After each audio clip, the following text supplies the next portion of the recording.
Good morning, church. I'm going to read this morning from Romans. I think this was probably inspired by a film I watched over the weekend, which I will reveal to you towards the end. It's a really good film, but as I say, it inspired me today to do this reading.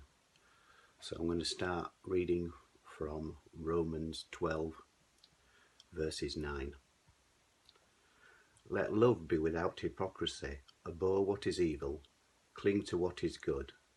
Be kindly affectionate to one another, with brotherly love, in honour, giving preference to one another. Not lagging in diligence, fervent in spirit, serving the Lord, rejoicing in hope, patient in tribulation, continuing steadfastly in prayer, distributing to the needs of the saints, given to hospitality. So I think there Paul begins by saying that our love for God and for one another must not be faked in any way, but should be motivated by a genuine love, an unconditional love.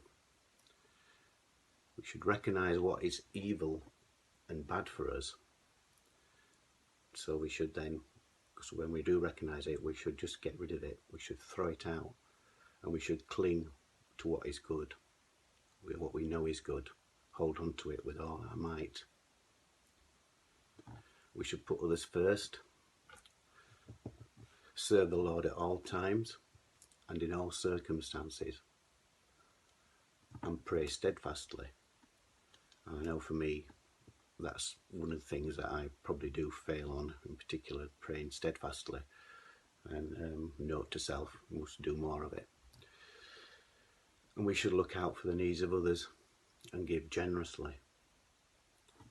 Again, something that, we perhaps could do a lot more than we actually do. Right, now move on to the next part of the passage. Just excuse me, I lost it for a minute on the iPad.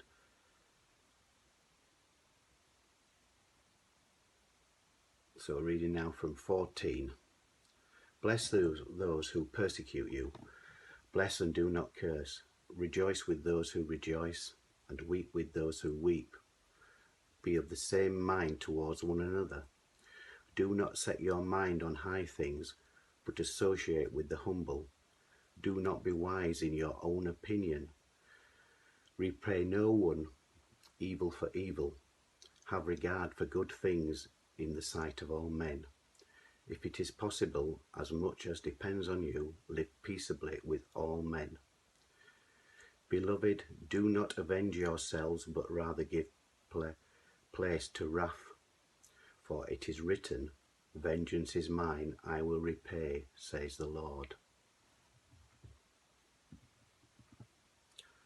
So again, Paul says, if we have enemies or maybe people we just can't get along with, we should bless them and not think ill of them. Definitely not always easy, is it? If someone's annoying you, or you've got a real grudge problem with somebody, someone has a grudge against you for whatever reason, it's not always easy to just turn the other cheek. We should, never retaliate in a tit for tat way, because as in verse 19 it says, for it is written, vengeance is mine, I will repay, says the Lord. So let the Lord deal with it. Don't try to do anything in your own strength, but just let the Lord deal with it. So I'd like to tell you a little bit about the film that I watched the other night. It's called Invictus. If you've not seen it, it's an absolute fantastic film. It's got my favourite actor in it, Morgan Freeman. There's also Matt Damon in it for the ladies. It's about the time when Nelson Mandela first became president, and he really wanted to start afresh in that government. And on the first day he arrived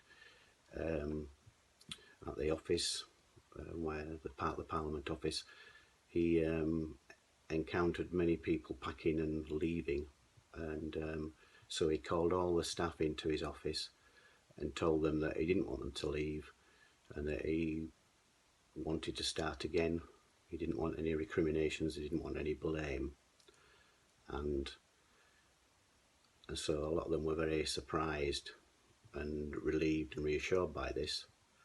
And then he had another big idea, because that year, in 1995, South Africa was hosting the Rugby World Cup, and the rugby team was predominantly white. I think there was one black player in the team at the time, and he just knew that he had to unite the country. So he got along with Francois Pienaar, who was the actual captain of the team, and inspired them to try and win the World Cup. And it's a real story of how Nelson Mandela really wanted to appease everybody and show love and mercy and forgiveness. So if you want to know what happened in the film, just watch it. It's on BBC iPlayer. I do recommend it. So God bless to you and have a great day. Goodbye.